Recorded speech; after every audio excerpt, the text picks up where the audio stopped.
안녕하세요. 오늘은 조금 독특한 부품과 트랙을 보여드릴 가성비 기장티 가잘트입니다. 일단 미니카는 필요하겠죠. 그래서 예전에 구매해 두었던 중국산 미니카 같아요. 하지만 저는 기본적으로는 이 뚜껑 때문에 구매를 해 두었습니다. 이 뚜껑으로 조금 해주고 싶은 부품이 하나 있었거든요. 그리고 보시게 되면 박스 쪽에 그려져 있는 미니카 같은 경우는 대부분 에어로 시리즈라고 할 수 있는 시리즈의 그림들이 그려져 있는데 아무래도 뭐 짝퉁이라고 할 수밖에 없을 거는 같습니다. 하지만 부품들이 어떤지 그게 저도 조금 궁금하더라고요. 박스를 열었을 때 조금 놀랐던 거는 저는 팬텀 블레이드 카울만 있는 줄 알았거든요. 그런데 얼마 전에 보여드렸던 여사친이 만들었던 미니카 스톰 크루저도 같이 들어가 있네요. 그러니까 박스에 있는 그림 그대로 일단은 있고 저 투명 케이스가 조금 추가로 들어가 있는 것 같고요. 일단 또 필요한 부품들, 좀 괜찮은 부품들을 제가 챙겨둘게요. 하지만 기본적인 부품을 제가 튜닝을 타미야 부품으로 할 거기 때문에 타미야 차체와 타미야 기어들을 제가 조금 벌크를 모아서 사용을 할게요. 그리고 범퍼 같은 경우는 연두색을 맞추려고 하다 보니까 쓰기는 쓰는데 12도 각도 이거 진짜 조금 과한 거거든요. 이건 정말 강력한 모터에만 조금 사용을 하셔야 돼요. 안 그러면 너무 이게 과해서 이건 제가 주행 영상으로 좀 보여드릴 수 있도록 할게요. 아마 소리에서부터 좀 많이 날 겁니다. 그동안 조립 방법과 조금 다르게 진행을 하는 거는 X샷시 기준으로 2점 고정인 리어 스테이를 장착하는 게 아니라면 한 점 고정으로 고정을 하게 된다면 미리 고정을 하고 진행을 해야 됩니다. 이거는 슈퍼1이나 TZ 계열도 뭐 VS도 마찬가지고요. 제가 평상시에 사용하지 않는 연두색 컬러를 사용한 이유가 타이어 때문입니다. 일단 샤시가 웃고 있으니까 저도 좀씩 웃으면서 시작을 해볼게요. 중공 타이어라고 불리는 이 녀석 타이어가 말 그대로 비어 있습니다. 가운데가요. 보시게 되면 제가 눌렀다 펴도 복원력 때문에 다시 돌아오죠. 이 타이어 90년대쯤에 발매를 했던 것 같아요. 뭐 일본에서는 80년대 때 뭐 발매를 했는지 그것까지는 제가 모르겠는데 제가 어렸을 때 딱 두 개만 구매를 했어요. 왜냐면 당시에 어린 나이에 3-4천원이라는 금액대는 사실 무시 못하는 금액이에요. 그잖아요. 뭐 그 정도 금액이면 조금만 더 못하면 아카데미나 손오공 미니카를 살 수가 있었으니까.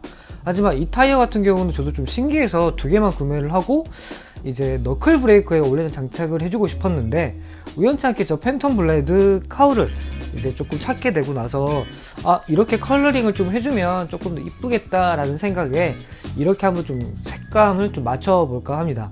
뭐 이거 가지고 너 또 왜 타미야 거 안 쓰냐 라고 하시면 진짜 네 휘를 돌릴게요. 기어 같은 경우는 그냥 윤활제를 발라도 상관이 없는데 조금 더 이렇게 하시게 되면 뭐 다른 공구 필요 없이 조금 더 편하게 손에 묻지 않은 상태에서 꼼꼼히 바를 수 있지 않을까 해서 이 방법으로 요즘 조금 보여드리고는 있습니다. 일단 조립을 하면서 조금 걱정이 되기도 하는 거는 첫 번째로는 아까 그 각도기 범퍼 있잖아요. 그게 너무 각이 강해서 아 롤러를 어떤 걸 어떻게 달아야 될지 그게 좀 걱정이기도 합니다. 사실은 좀 컬러감을 맞추기 위해서는 연두색 계열을 하고 싶은데 제가 가지고 있던 그 연두색 계열이 정비를 좀 많이 해야 되지 않으면 코스에 좀 부담을 줄 것 같거든요. 그래서 좀 걱정이긴 한데 또 두 번째로는 이 타이어와 휠이 팬텀 블레이드 카울과 과연 맞을까라는 개념입니다. 왜냐면 이 타이어가 발매될 때쯤에 너클 브레이커 블랙 버전이 좀 출시가 된 걸로 저는 기억을 해요.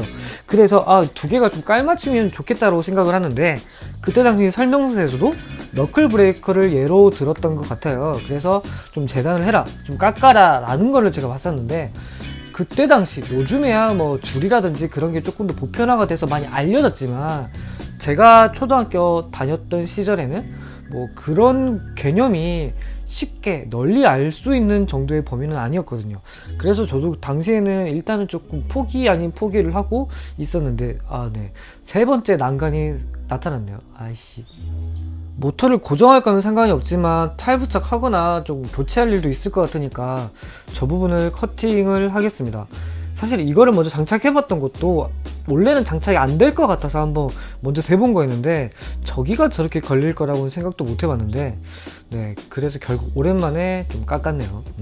그런데 제가 지금 사용했던 그 범퍼들 있잖아요, 다 국산 내지는 중국산일 건데 아무래도 특히나 저 앞에 각도기 범퍼는 좀 많이 약해요.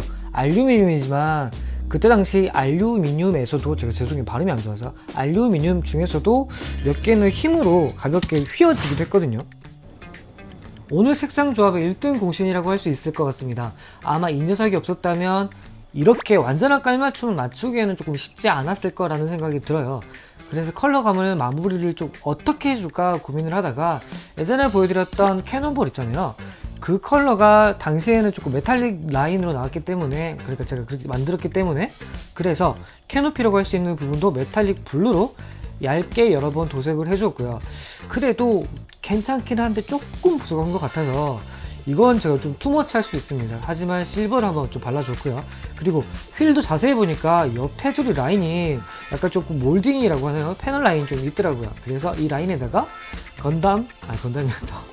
타미야 액센트를 이용을 해서 조금만 터칭을 해줄게요. 그리고 작업할 때는 저는 몰랐는데 이렇게 보니까 저 정말 눈곱만큼 조금씩 쓰네요. 아 진짜 누가 보면 진짜 가성비 그거 아니랄까봐 너무 좀 팍팍 써도 되잖아요. 이런 거는 하고 좀 지우면 되는데 사실 약간 지우는 게 귀찮아서지.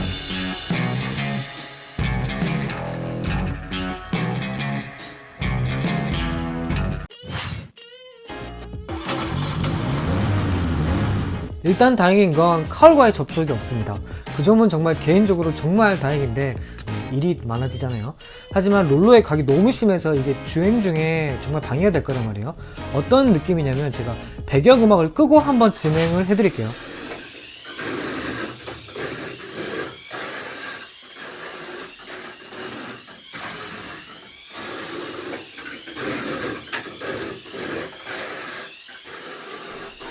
모터의 출력과 건전지가 높았다면 트랙에 받는 데미지와 굉음은 더 컸을 거라고 생각이 들어요. 그래서 각도를 조금만 수정을 해줄게요. 그리고 오늘 사용할 섹션, 워시보드 섹션이라고 하네요. 네, 영어 발음은 죄송해요. 2피스씩, 그러니까 2개씩 들어간다고, each other, 네, 2개씩 들어간다고 하니까 보시게 되면 5mm 2개, 10mm 2개가 들어가는데 이게 트랙에 이런 식으로 배치가 된다라고 하니까 구성을 잠깐만 열어보도록 하죠. 말 그대로 2개씩 붉은색 테이프로도 붙여 있네요. 이게 어떻게 보면 점프대처럼 될 수도 있을 것 같다는 생각도 들어요. 그리고 스티커는 각 2개씩 정도 들어가는데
이 타이어 같은 경우는 한 번 더 좀 다른 버전으로 진행을 한번 해야 될 것 같습니다. 지금까지 가성비 키달들 가델tes습니다. 저 이렇게 보관할게요.